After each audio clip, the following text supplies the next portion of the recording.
我出翻嚟之後呢，我嘗試過好努力咁去融入呢個社會，去揾工作，去創作音樂，去學嘢，去做多啲更加有意義嘅事情，但係發覺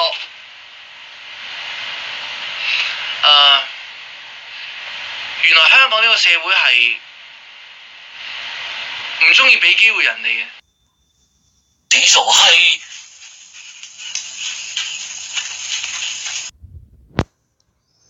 社會係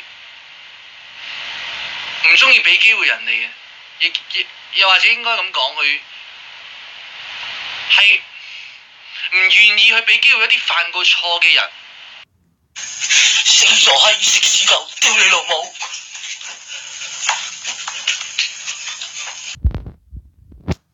所以咧，自己會覺得好無奈、好壓抑，覺得哇，自己嘅一生係咪其實真係咁玩完咧？